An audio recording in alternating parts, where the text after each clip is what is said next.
Welcome everyone back to the Crimson 15 podcast. I'm your host, Crimson Sin. Be sure to follow us over on Twitter at C15 Podcast. Join discussion over on Discord, link in the description below. And if you're enjoying these reviews, be sure to sub, like, share, and hit that bell for notifications. So we're up to episode 8 in Amphibia, and I do apologize for the audio in the last review. I contemplated redoing the audio, but I don't use scripts or anything, and I just felt like I would be thinking too much about trying to say what I said before. So I'm going to make sure the audio is good on this one. And this episode is called Taking Charge.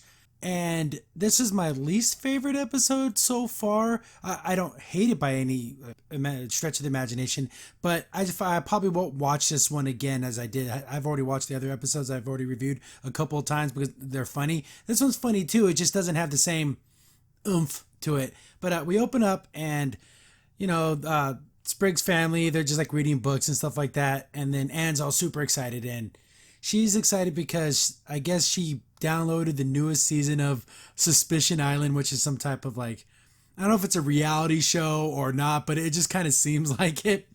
But the whole concept is everyone on this island is suspicious of each other. Everyone's blaming anything. It's just like her favorite show. She wants to show it to the family. They're mesmerized because they don't even know what television is. So they know Anne has her little picture box phone thing, but they didn't know there was actual, you can watch a television show, or even, I don't know if they even consider it a play or something. But she shows it off to him. Sprig and Polly are just entranced by this thing. And it was kind of funny that Sprig's like, oh, look, other Anns. He doesn't understand she's human. He sees other human-like people. He just assumes they're other Anns, which is pretty funny. We get a little preview of the show, and it's melodramatic, and everyone's over-the-top acting. There's explosions. And the perfect explanation of just about every shonen anime.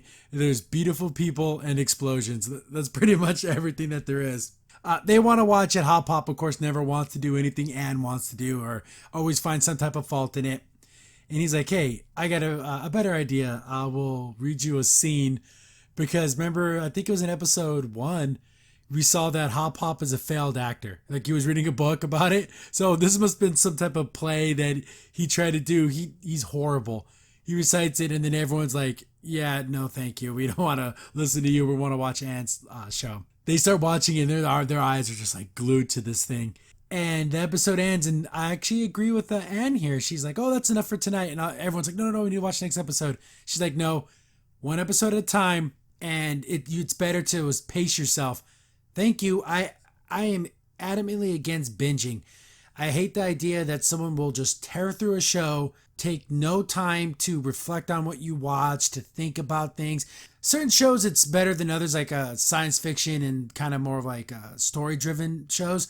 I like waiting a week between episodes so you have a time to think about the characters, what's going to happen, who's going to do what. But when you just watch them boom, boom, boom, boom, boom, you give your mind no time to, explore different themes and stuff. So, and you're awesome. I love that. And she tries to go Hop Pop, oh, so did you like the show? And of course, he never likes anything that she likes.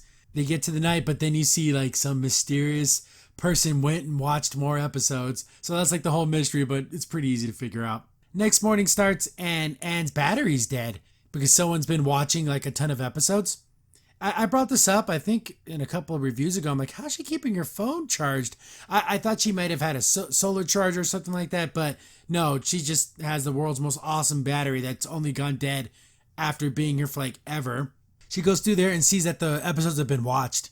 So everyone starts getting suspicious of each other, just like the stupid show. And oh, it could have been you, Sprig. You're the one who wanted to watch it. Well, what about Polly? I heard her wake up, I heard her making noises. She's awake. And Polly's like, well, wait a second. If he heard that I was awake, that must have been you awake. That's very suspicious. And then they blame Hop Hop. He's like, I don't even like that dumb thing. I want nothing to do with it.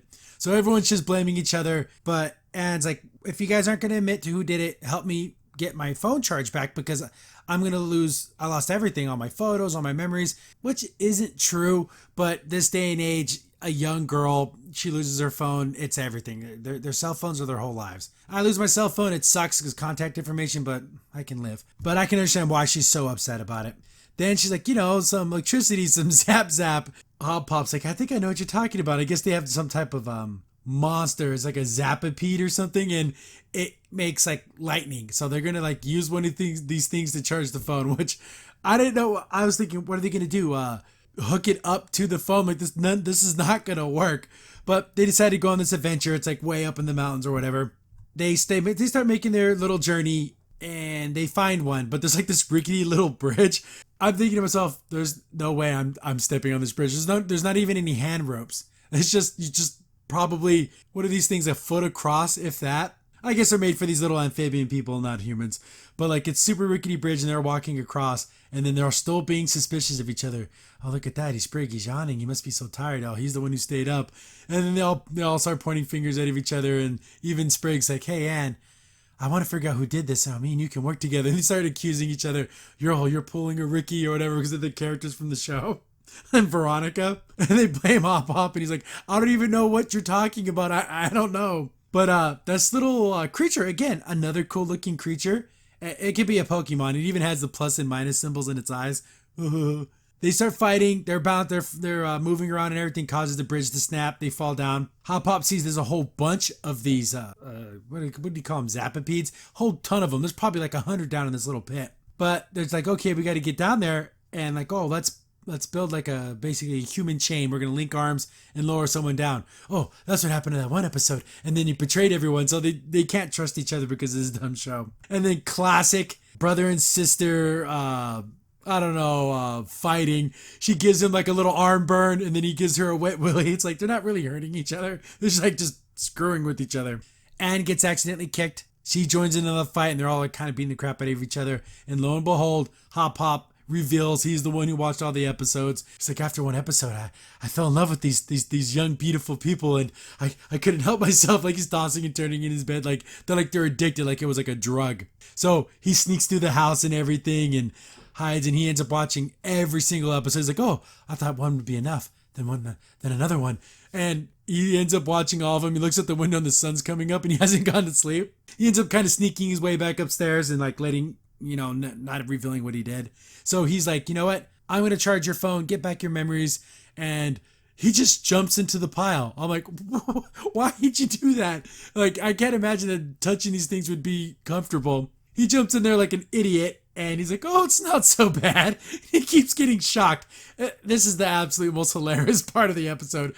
Because he's like, oh, I get shocked. Oh, tries to move, gets shocked again. And then he ends up getting shocked so much he's not even moving at all. So I'm thinking, oh my God, he's dead. Or yeah, heart attack.